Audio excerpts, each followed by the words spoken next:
How you doing, baby? I have regrets.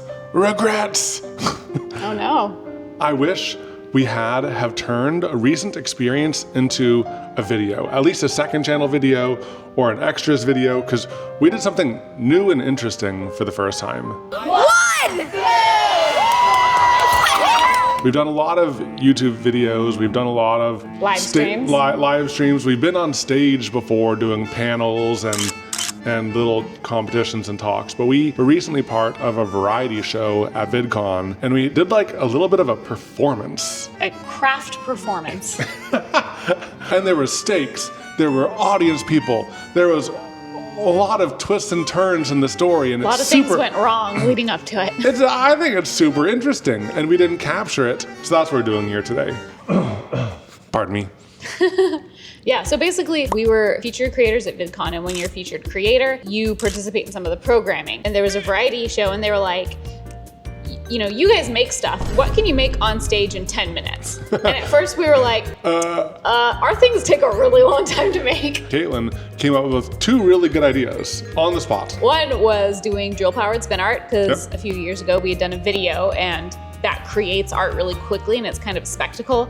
And the other idea I thought of was trying to speed paint a Bob Ross tutorial like in 10 minutes. I think it's good we didn't do that one.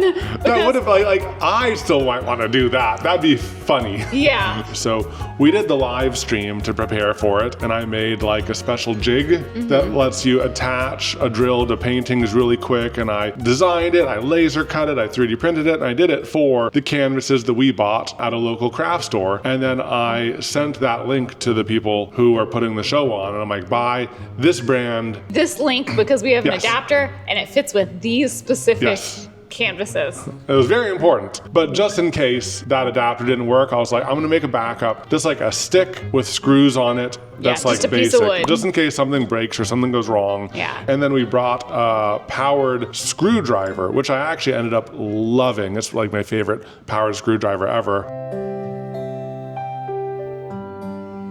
We packed all of that stuff just in case something went wrong.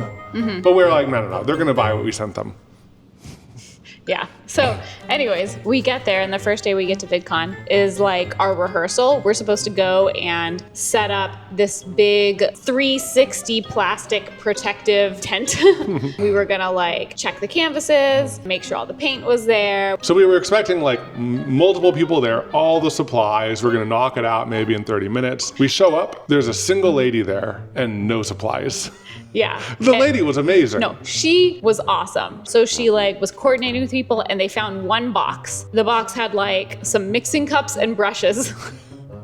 And I think that might have been it. And we were like, oh boy, I sure hope the canvases and paint and plastic wrap and light stands we need to like protect everything and paint suits all arrive. Yep. So she was like, we're gonna find the other boxes. I'll text you guys, I'll keep you posted. So the whole next like day and a half, we're just like, is it gonna happen? Is it gonna happen? We're like, if it doesn't show up, they can just cut us from the show, right? Yeah. Because we were supposed to be the last act of the variety show. Luckily, things arrived, and she texted us a photo. They did the setup of the plastic, so that was super nice, super helpful. So on the day of the show, we get there like 30 minutes before the show starts. And what you adjusting? I was seeing if I can see if the audio is mono or stereo. I was just curious. Sorry to interrupt. Keep on going. It's funny because they can't see that you're swiping, so all they see is you going while I'm talking. Hello. So the day of the show, we get there 30 minutes early, and one interesting thing about this stage is the stage is all the way up against the back wall, and we have all this stuff. So much stuff. We have a giant plastic tent. We have all these canvases, all this paint. We have a folding table, buckets and paintbrushes and all this stuff. And so we're over there gathering everything, and that's when we noticed that the canvases they bought were not the right canvases. The wood frame on the outside was much skinnier than the canvases that we had bought that I designed the quick attach frame for. So I mean, thank goodness I had backups. And there's another thing is like when you're powering the drill, it has a lot of torque to it, and a lot of things can slip or fail or what have you. More. Whoa! Oh, get off! And one of the things that can fail is the 1/4-20 threaded bolt that's in the center. I don't even know if I explained this all to you. No. Previously, before our live stream, made a special 1/4-20 bolt with 3 flat faces at the end of it that was still threaded. So I ground it down so that the chuck on the drill could grip better on that screw so it didn't slip. So I had that special screw on the fancy one, the quick one, and I didn't go through making 2 of those because that's a pain in the butt. So you had to like disassemble? So I disassembled the fancy one live while we were there. I just had these 2 tiny small pliers that are like this long, and like they're amazing. I love them. They were so small and getting a grip on everything, like while people were on stage, while people were performing. At this and point, I'm like in the corner of the stage, like disassembling stuff. Performances are happening and there's no backstage, so we're just to the side, measuring canvases and marking wood, and Evan's assembling and disassembling, and we're going through all these boxes to pull out, like, to look for everything. And there's no gloves, so we're like, oh boy. And I know that like some people from our audience are in the live audience, so it's like people were like waving, and we were like waving back, and then like working on our things. So yeah, I took the center bolt from the fancy one, I put it on the old one, I went to screw the screws down, and I had spaced them out a little bit more just in case it was an aeroframe, and the screws barely, I don't know if I told you this either. No. It was a near thing. If it had been any skinnier, the holes that I'd pre-drilled in the backup would have been too far in. Oh my God. And like, it was so close to failing. I don't know what we would have done at that point. That would have been like, they would have like splintered the frames and everything like that. A frame could have gone flying and hit a child. I shouldn't laugh. But it was, I just like wanted to finish telling you that like, I hadn't told you all of this. That's why I kept going, because I didn't know about that. I was like, I need to tell Katelyn about this. Gosh. And you guys.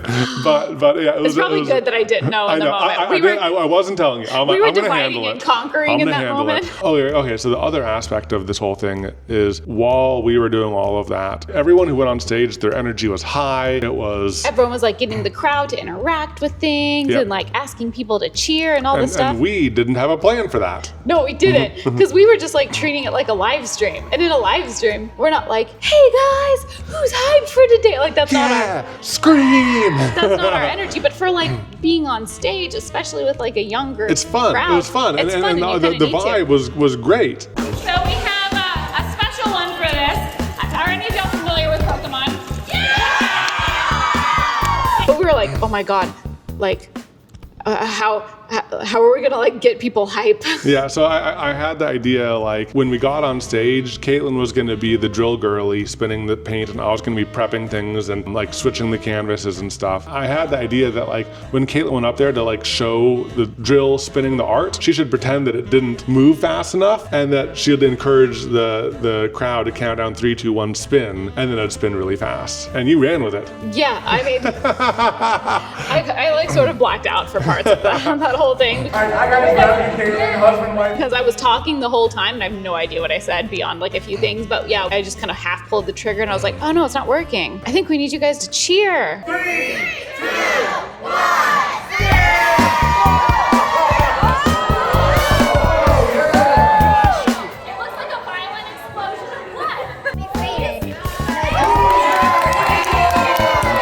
But like in the end, the whole experience was fun for us. I think the crowd really liked it. It was also fun. So like the first spin we just did up there by ourselves to give a demonstration, but then every other we had a volunteer pulled from the audience, and then they would put the paint on the canvas, and then I would step back into the chamber and spin it, and then they got to keep it. But yeah, and then at the very end we had 8 paint colors, and so we wanted to do like a big finale. And so we had 8 people come up, and each person got to pick a paint color, and they each did like a squirt of paint, however much they wanted on the canvas, and then we spun it with every canvas. And then before the show, I had put a star on the bottom of one of the paint colors, like with a Sharpie. The person with the star on their bottle got to take it home. You know what would have been so funny?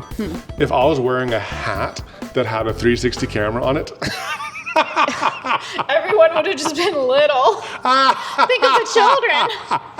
Their heads are so far below. That would have been great. You know what one I mean? thing that I didn't notice until What's I was that? looking at the photos later? That you didn't zip up your paint suit and your shirt has paint on it.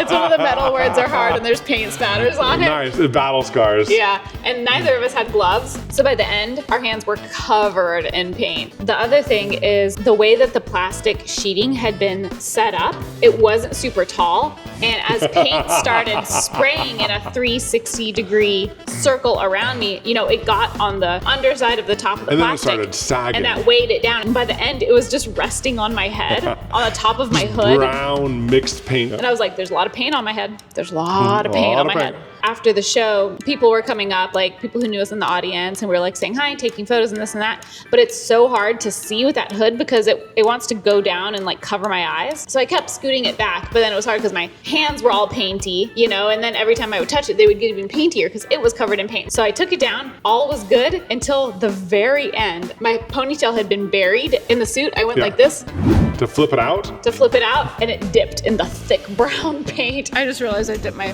Oh, no. ponytail. Oh no, oh no. Do you want to tuck it in I here? can't because it's covered in paint. Okay. No, I'm just gonna hold it like this. Once there were no more people, I went to the restroom and tried to like rinse it out. None Yeah. of it came out. And then like we get back to the room and Evan's like looking up ways to get acrylic paint out of your hair. And like the first thing it says is don't brush it. And I'm back there ripping a brush through my hair. I ripped the paint out of my hair. I literally ripped it and pulled it out in pieces because I was just like, no time, let's go. I'll say this.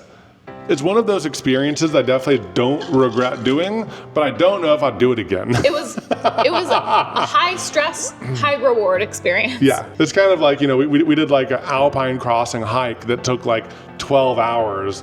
And knowing that, I would never do it again, but it's a happy memory that I have. Yeah, like I'm glad we did it. glad we did it. This wasn't as difficult as that. Yeah, But I know. it was a bit high stress. It's like, you know, the whole time as we were waiting there, like for our turn to go on stage, being the last people, I was like, what if the crowd just leaves because we're the last act? Like, we're doing a very different type of performance than a lot of the performances. There's a lot of songs, a lot of dancing. And I'm just sitting there like, man, if everyone leaves, like, what if it's so sad? What if people leave? Yeah, what if people leave? But we ended up having like more people like volunteering and jumping up and down and trying to like come on stage and all this because we had really sweet giveaways. Yeah. We had like a whole art piece. Yeah. We were giving away the art pieces. But yeah, overall, great experience. In the meantime, it's been 30 minutes and we have a birthday party to go to. Yeah. All right. See you later. Bye. Bye.